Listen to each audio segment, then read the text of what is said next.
This is a quick video of my thoughts on the Resident Evil 2 remake. I hope to go into a lot more detail on an upcoming video about the survival horror elements of this game, and I may touch on it briefly here, but I think I have to properly analyse it and compare it to the other Resident Evils, and that's going to take some time. So this is just my initial thoughts and feelings about the game. And the first thing I'm going to start with is the fact that I was wrong. I really thought that Capcom wouldn't be able to pull this off. A company whose staff haven't worked on a true survival horror since Resident Evil 0, and that was in 2002. I was right, however, when I said that you couldn't simply apply an over-the-shoulder camera angle to Resident Evil 2 and hope that it would still be a survival horror. There have been a lot of gameplay elements have changed since the original game, and in order for this to be a survival horror game, Capcom have completely tweaked the gameplay, and this plays unlike any other over-the-shoulder game I've ever played. This game could have even more survival horror elements than the original game, and you could argue that it is without a doubt the best over-the-shoulder camera survival horror game ever made. Not that it has a lot of competition, but nothing else seriously comes close, and for that reason alone this game is groundbreaking. With that being said, they did have a lot of good source material to work from, and they have used most of it. Well, most of it. There will probably be spoilers in this video. I'm hoping that the people who have watched this have already played the game, and if not, I would recommend you go and play the game, it's really good. One of the things that really stood out to me when playing this early on is that you're overwhelmed with options. You're spoiled for choice and where to go in this non-linear environment. I really love the layout of the new police station, and it does remind me of how the mansion in the first game changed in the remake. It's really maze-like, and that's what I love about the Resident Evil games.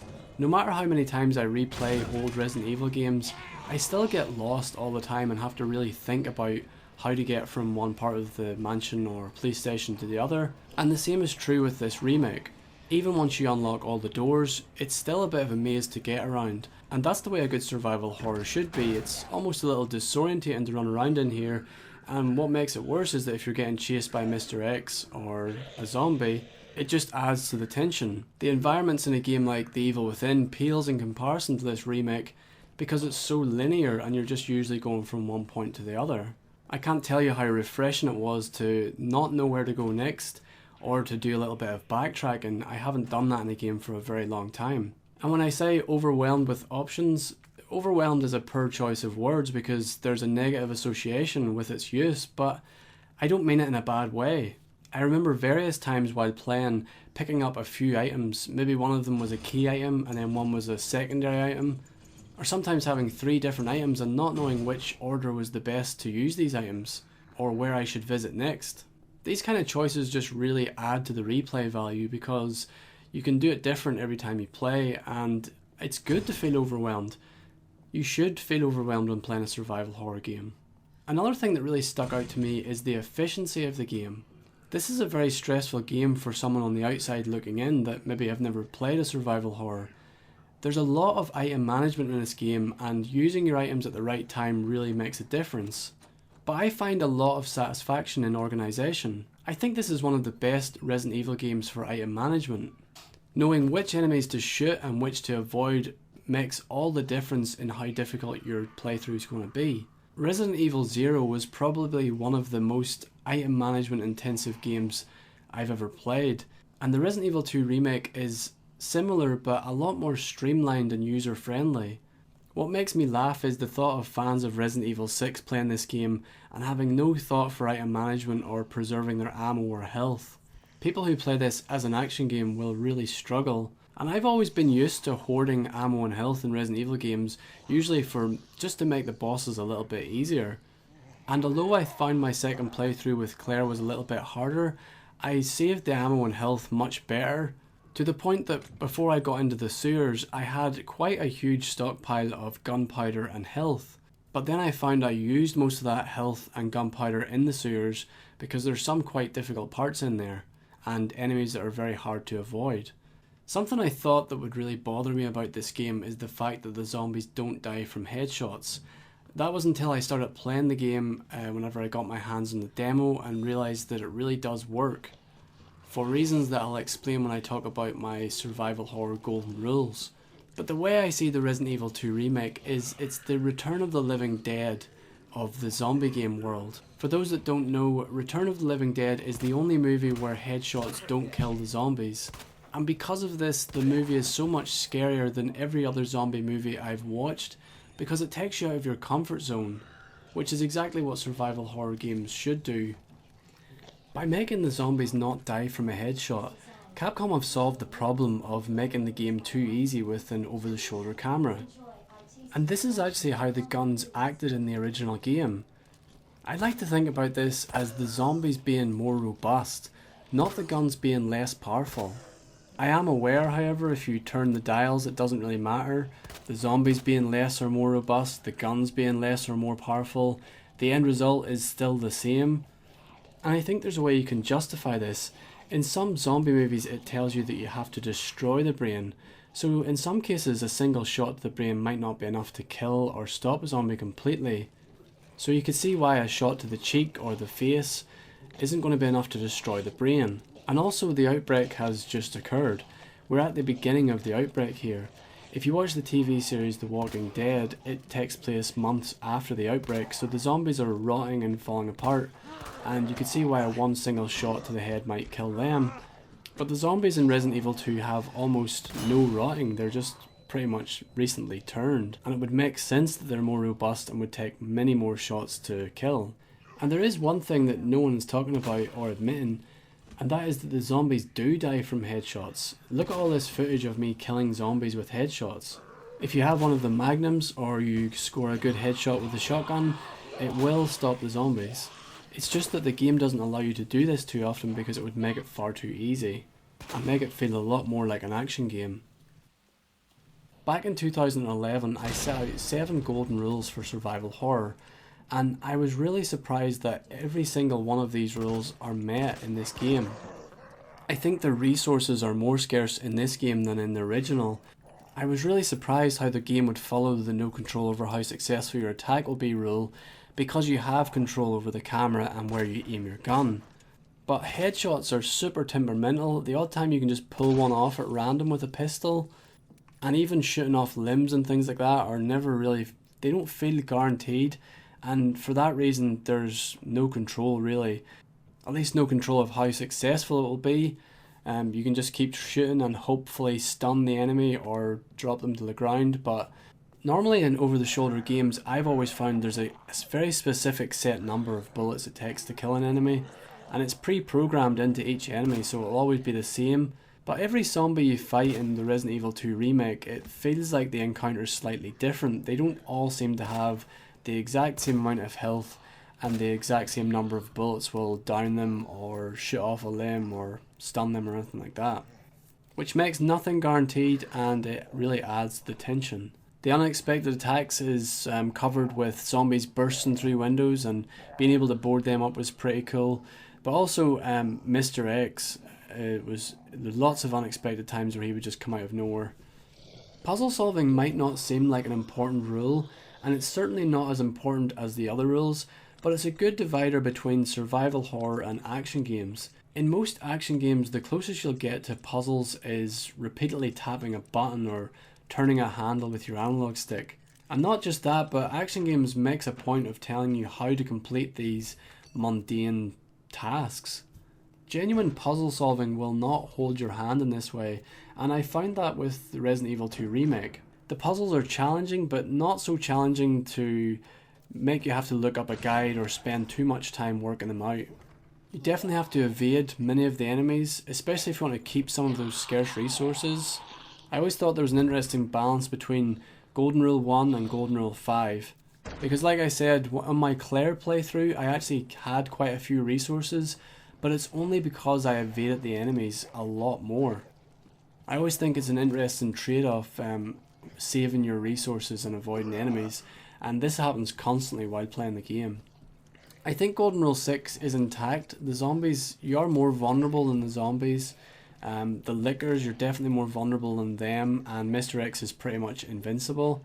I had intended this rule to apply to games like Hunting Ground, where you don't even have a weapon and things like that. But when playing this game, I definitely don't get the sense that I'm some sort of action hero that can pull off all these fancy moves. and there's definitely a vulnerability to the characters.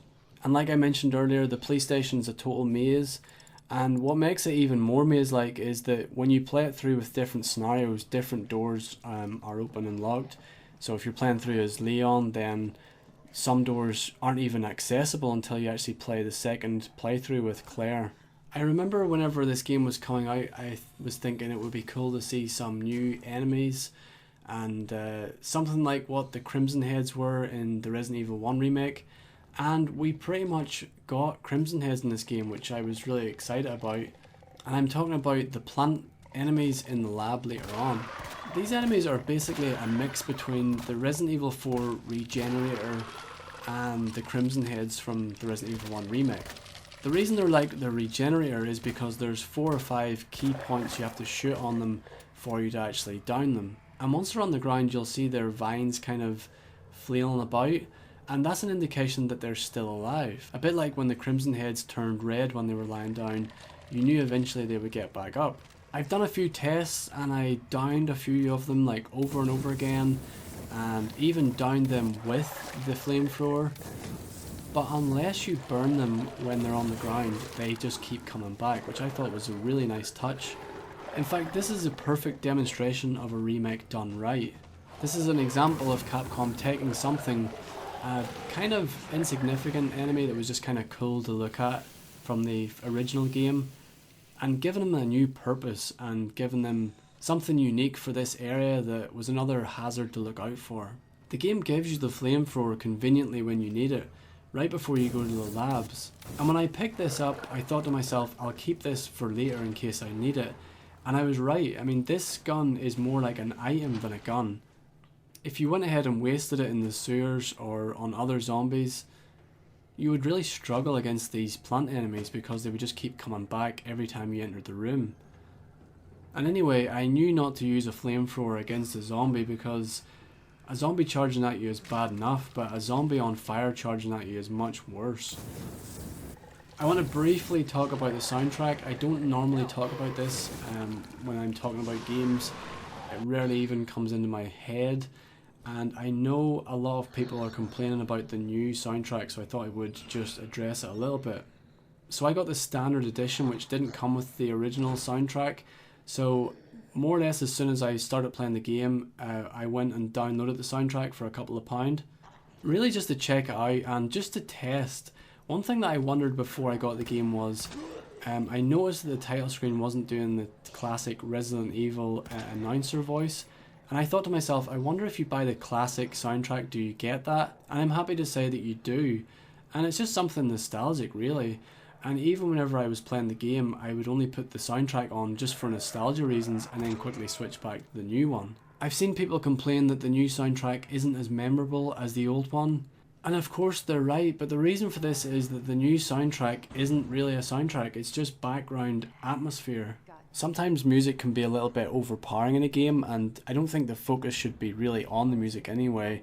It should just be pretty subtle and in the background, and I think that that's what something the new game does very well. I do have a couple of nitpicks of my own with the game, and one of them is the inventory interface.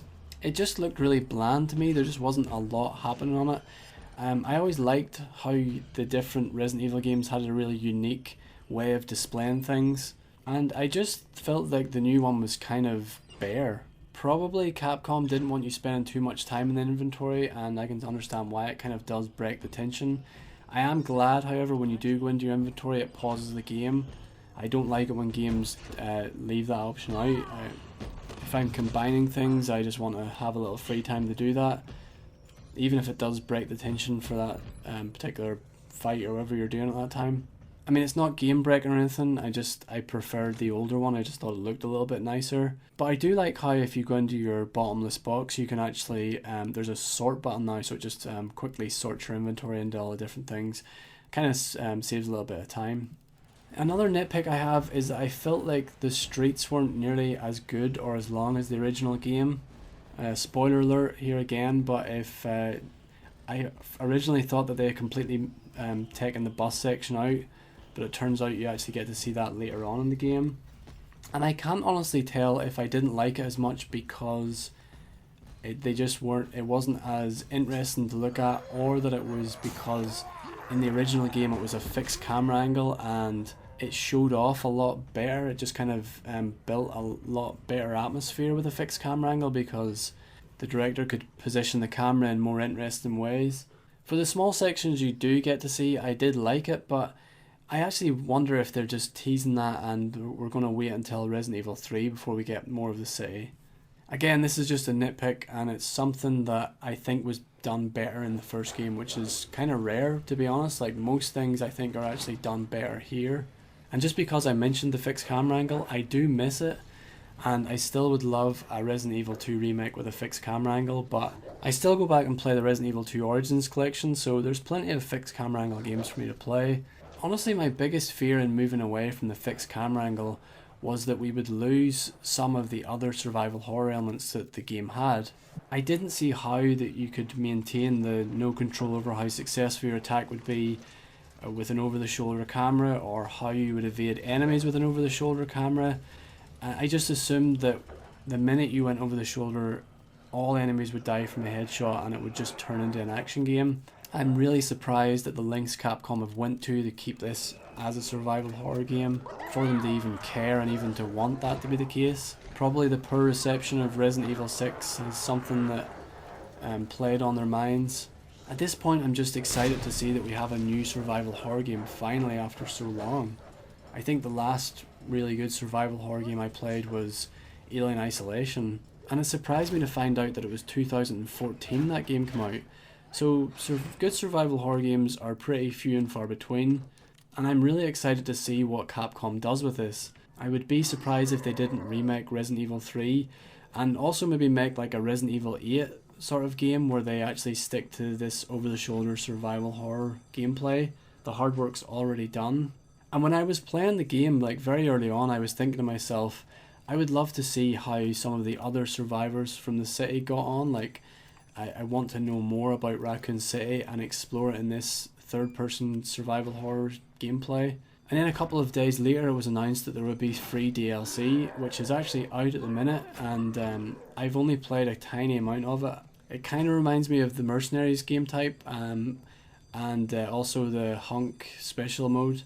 And I'd be happy to pay for more DLC. Hopefully they bring out some paid DLC pretty soon too. So those are just a few initial thoughts I have in the game. I really think this is the best outcome for everyone. They have tried to keep everyone happy, and I think they've done a really good job of it.